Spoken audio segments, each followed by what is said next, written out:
Hello everyone. Today we'll talk about curriculum development in this video. So, what is curriculum development? If we may say so, curriculum is nothing but an instructional and educational program that one needs to adhere to complete a set objective, the goals, the ideals. So that is what curriculum is all about. It is the student who are supposed to go through the rigors of academics per se. So any curriculum comprises of two major dimensions, which are visions and structure.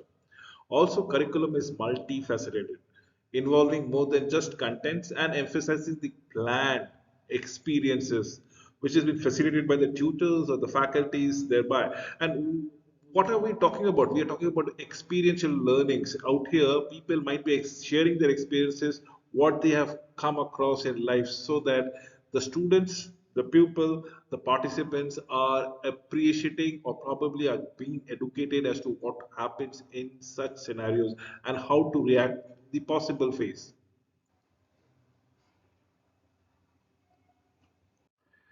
So the concepts, the importance, and should I say the principles of curriculum? What are the concepts? Well, these have been propagated by certain authors, philosophers, and should I say personally, they are the educationists. They are Cunningham, Morrow, and Crow and Crow. Now, the concept that we will be following around here. The importance is a step-by-step, steady, organized path to discover knowledge, appreciate knowledge. It is a progress. Remember, we undergo a curriculum to for a set objectives to achieve a certain distinction of a domain knowledge perhaps, and that is why we are looking for a common goal. Remember, a curriculum needs to be kept abreast with the changing facets and scenarios, and it thus should be always be changing. So yes, the curriculum has to be steady, has to be a meant of progress towards a particular goal, objective, and or should be changing with the passage of time. The principles are simple and straightforward. It should be pupil centric. The person who is supposed to be educated should be aware of how things are being evaluated, how things are to be garnered or gained. It should be comprehensive, correlation, utility, forward looking, and environmental centeredness. And that is what curriculum would always be appreciating about it. The process of curriculum development. Remember, different components are an integral part of development of curriculum per se. What are they? It can be the curriculum policy, it can be the curriculum research, the curriculum planning, its implementation and evaluation. So this is the process of curriculum development. Now we have a program designed for only 3 weeks. Now, this program design cannot be same and identical for a program which is designed for 3 months or 3 years perhaps. And that is what we are looking into it. If we are looking for a diploma course or a certificate course or a degree course or a postgraduate degree course, or for example, even a doctoral courses per se or postdoctoral courses, it can be anywhere. None of those programs can have identical time length, right? So yes, its implementation, evaluation, curriculum planning, research, and policies has to be different. The curriculum framework generates a creative environment, as the cases might be. You must have noted. Thinking at the various levels of decision making as the national, state, regional, and obviously the district level. So, depending upon the scope, we will look at the process of curriculum development. The stages. Now, basic stages, how many should be looking into it? We need to understand first and foremost thing whenever we are planning for a curriculum, it is the program objectives that needs to be met. So, formulation of objective is the step one. An objective should be expressed in terms of pupil behaviors rather than a teacher behavior. It's remember the curriculum is what a pupil is supposed to undergo and pick up the tricks, traits, and competencies of that particular program. If the pupil behaviors is absolutely to the matched of the objectives, things are steady. Should be specifically stated so that it is possible to infer some appropriate learning activities. Selection, the step number two, if I may say so, is the selection and organization of appropriate learning material. Depends on a great extent on those basic considerations that underline the formulation of objectives thereby. Those are the content, computational skills, problem solving, and mathematical attitudes. Remember, it is the curriculum which is we are undergoing. So at certain curriculum, we need to upgrade our mathematical or analytical skills. Certain curriculum would enhance our, let's say, cooking skills. Certain curriculum will enhance our sense of aesthetic. But everything has different requirements. So every program will have different requirements. So content can be anything, can be computational, can be problem solving, can be mathematical solution. Step number three, if I may say so, is selection of suitable learning experiences. The proper organization of the learning experiences depend on a great number of factors. Now, what are we looking into it? It can be, the factors can be the tutors or the teachers or the faculty's experiences, how well they are adept in that particular field of subject or study, how much of a publication they have come across with it, how vociferous communication, how they communicate with their pupil, with their students. So that is what we need to understand. And most importantly, where is there a gap? Is there a gap between what needs to be addressed? So yes, we are looking at the requirements of the community, the facilities available at the schools, the attention, the interest of the students or the learners thereby. Step number four is the selection of suitable material for evaluation of curriculum, the needs, the interests, the attitudes. Very important. And obviously, the abilities of the children should be kept in mind while selecting suitable material for the evaluation of curriculum. I repeat, the needs, the interest, the attitude, and the abilities of the students is pivotal. So, apart from these four steps, let us go to the elements, the basic elements and the strategies how to build upon them. So, elements can be situational. Did I say 3 weeks, 3 months, and 3 years? One of those elements, the duration is an element. So, in a 3 weeks, you have to be a very tight-knitted skills that needs to be going around it. Next can be objective. So objectives can be very particular, can be a smart, specific, measurable, attainable, realistic, and time bound. It can be very loosely characterized also. It can be just for the sake of it. Let's say a kindergarten garden children's, what do they do? Are they going to pick up certain study material as in the alphabets, as in the numbers? Probably if they pick up, well and good. If they don't pick up, there's nothing wrong in it. The idea is social skills, developing social skills. The idea is to have a good time among themselves. The familiarity of the family environment is to be separated and segregated. That's the element of a play school or a kindergarten school. So yes, the formulation of objective is very important. The selection of content, the scope, the sequences, and the evaluation that comes around here. Next is the strategies. The strategies is all about problem identification. The assessment requirement of the learners. That is what we are looking into. Strategies are the goals and the objectives. The educational strategies and implementation. Feedback and evaluation is of pivotal importance per se. That is of very important thing. Now, we give you an overview of a curriculum development. Philosophical base, idealism, realism, pragmatism, and existentialism. Now, what is this philosophical phase? Idealistic, right? Idealism is all about idealistic. In today's world, theory, everything that is there in theory cannot be adapted identically in the practical world. So that is what we need to understand. There's a certain thing called idealism and there's something called realism. Then it is all about pragmatism, is all about your understanding. How, what is your approach to it? Mind you, your approach might not be the identical towards my approach. Maybe your approach can coincide, in fact, have a conflict with my approach, but then you are pragmatic, or should I say, I am pragmatic. And then is essentialism. It is all about survival. It is what needs to be done. Forget, in cases of existentialism, out goes the idealism, out goes the realism, even out goes pragmatism. It is about your survival and nothing else. So that is one of the philosophical phase that we want to go around it. Then, as we say, human beings are social animal. We have to have a sociological basis. Yes, we have goals of the nation, of the race. Even in fact, the World War One, World War Two was all about goals of nation. Because of that, this World War actually happened. Every nation would have its own identical goals as to what needs to be done. Then we have the structures of the society, how the society blends it with each other, the family pattern.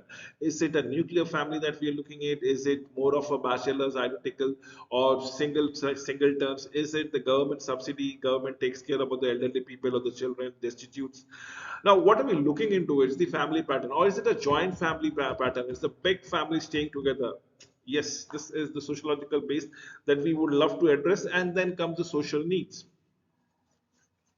The third is the psychological base, the learner's abilities and interests, as the case might be. It is all about the incumbent, the stages of development, how people pick up the tricks, the contribution of psychology, the principles of health, as the case might be. This is what we are looking into it. Philosophical base, the sociological base, the psychological base. Now, let me throw certain lights upon the role of the teacher. Teacher plays impeccable roles in implementing the set curriculum. A teacher generates varied experiences for implementing the curriculum.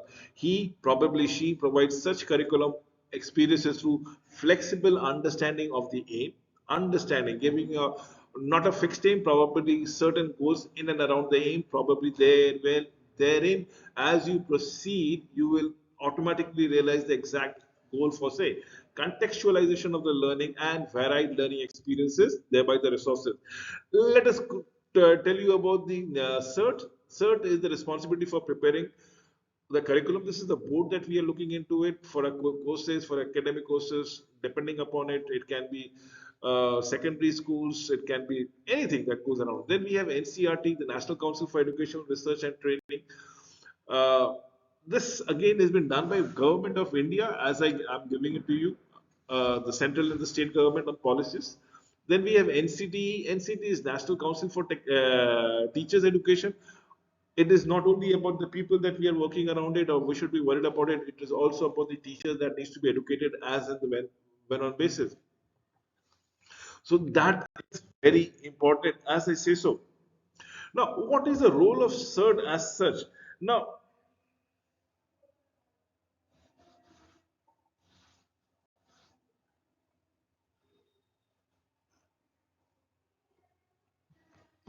the CERT is something which is known as the State Council for Educational Research and Training. State Council for Educational Research and Training to organize and implement the special educational projects. Now, by UNICEF, when I say special education project, it might be people who are physically challenged, mentally challenged, or something like that. To produce textbook, to produce instructional material, to prescribe curriculum, to provide extensive teachers training modules absolutely at an institutional level, to conduct studies and investigations to various problems of education, to evaluate the adult and non-formal education entrusted by the government, to arrange in-service training of different categories of teachers, inspections, teachers, educators, and coordinate the work thereby.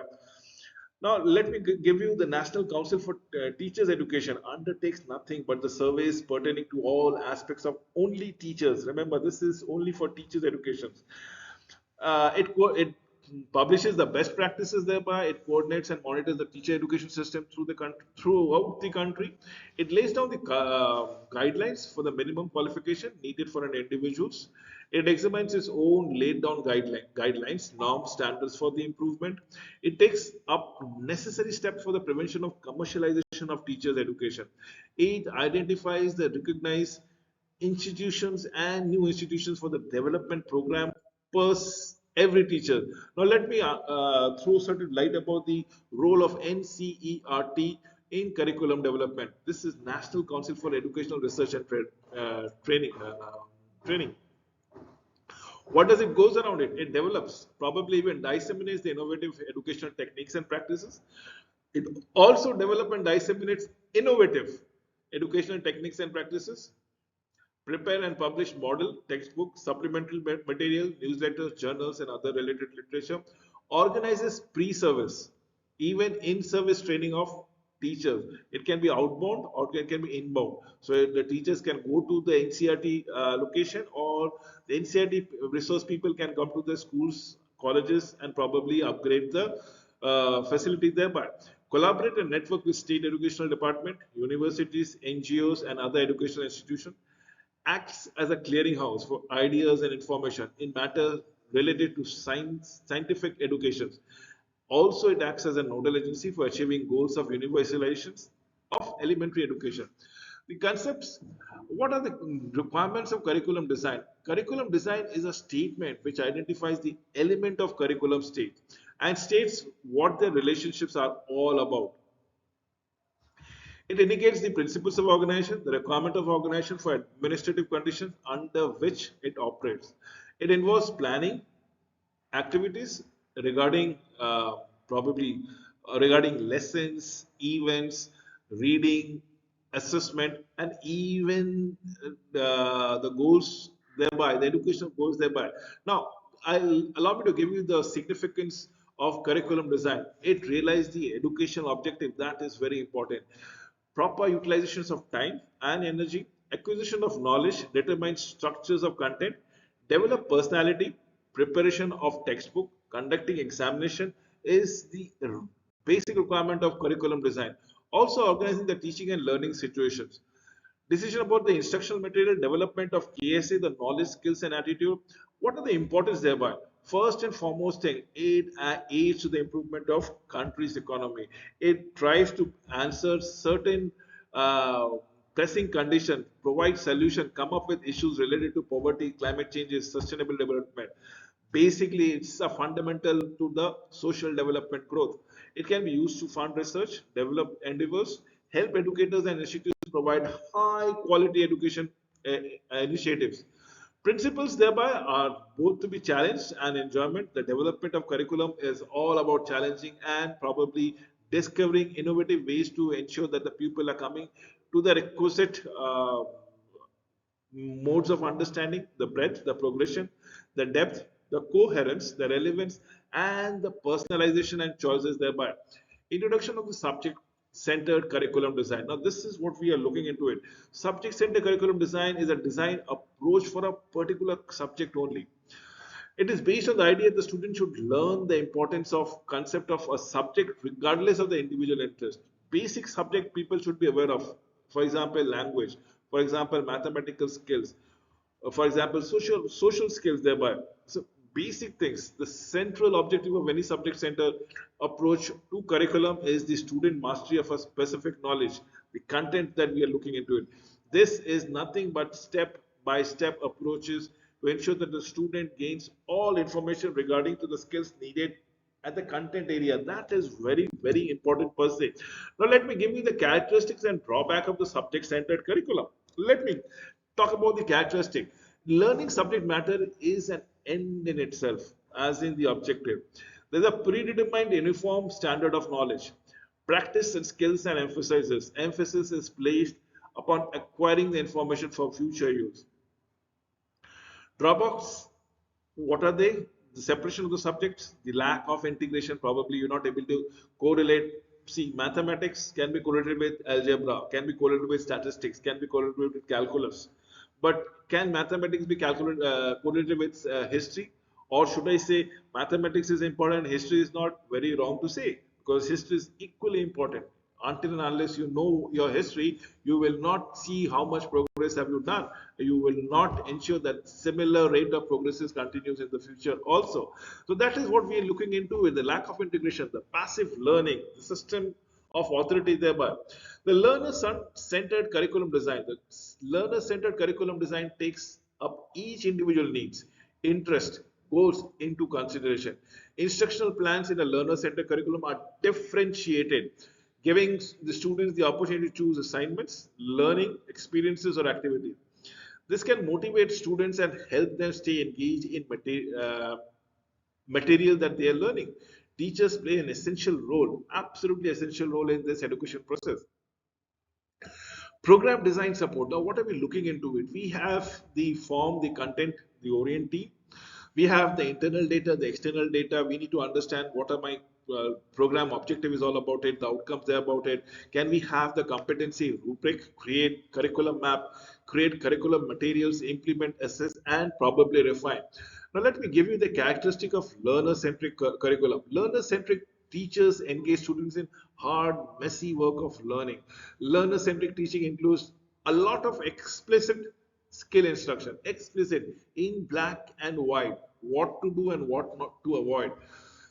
Learner-centric encourages students to reflect on what have they learned and how have they come to know of it. It motivates students by giving them a complete control over the learning process. In fact, learner-centric teaching will encourage nothing but collaboration. The curriculum gives students a written detail about the types of learning experiences that they need to acquire. Clear learning objectives ignite motivations by making tasks purposeful and goal oriented. Rich resources like experiments, activities, and references empowers teachers to deliver and learners to engage and making the curriculum absolutely alive. Realizing that this is what we are looking forward to and how can this be achieved with the passage of time. Remember, curriculum and learner-centric approaches goes hand in hand and is the most modern approach to transfer skills, transfer knowledge, transfer abilities per se. What are the advantages? Teachers involved in learner-centric curriculum would be always be in communication with their student. They will ensure that the students are following the dictates, instruction, orders, whatever you can come to it, so that once they do it, they will automatically remember. It's like reading is probably memorizing, seeing is what is believing, but doing you never forget. It actually stays with you. The relationship between rights and responsibilities is learned out here. It can help build social skills because the teacher is communicating time and time again. Learner centric curriculum is all about collaboration. The students are not only communicating with the teachers but also communicating with their classmates, the mates who are working with them in the curriculum. So they are willing, they are participating, they are looking everything out there. The complaints about irrelevance and fairness decreases thereby.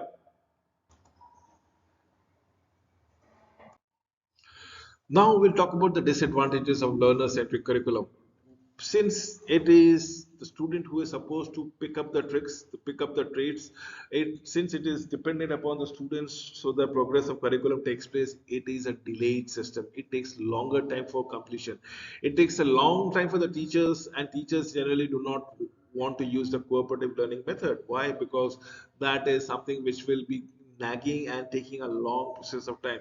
The culmination of the project, learner-centric projects, becomes very difficult to go around it. Number two. Number three, it is all about collaboration. It is all about learning. And there are certain students and who are weak in the subject, and there are certain students who are smart and bright in the subject. So putting them in the same basket and helping them each around doesn't actually, it probably helps the lowest common denominator, but it doesn't help the bright students in any facets.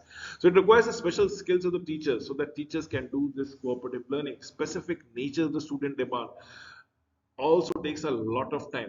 The problem-centric curriculum design. The problem-centric curriculum design is a type of curriculum model where students are encouraged to seek answers to the real-world problem. One of the key characteristics of the problem-centric curriculum is that it uses ill-structured problem to allow free inquiry. Students are presented with a problem that requires more information for understanding them that is initially available, as the case might be. This is what we are looking into it.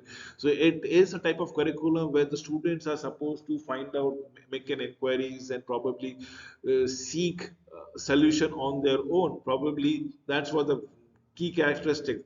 So problems, if they are not dissected in a proper fashion, will come up with different kind of results. So it has to be properly structured before it goes around it. So student will need to understand what PCC is all about. It PCC is problem centric curriculum. Remember, it develops a higher order skills. Definitely yes, because the student is trying to understand the problem.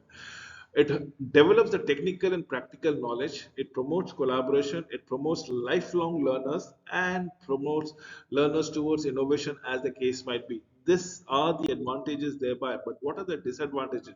Let me give you the disadvantages for the students for the first thing. Prior learning experiences do not prepare student well for problem-based, problem-centered learning. That is what we are going about. Sorry, problem-based curriculum, as the case might be. So prior learning absolutely doesn't help. Problem-based curriculum requires more time, takes more study time away from other subject.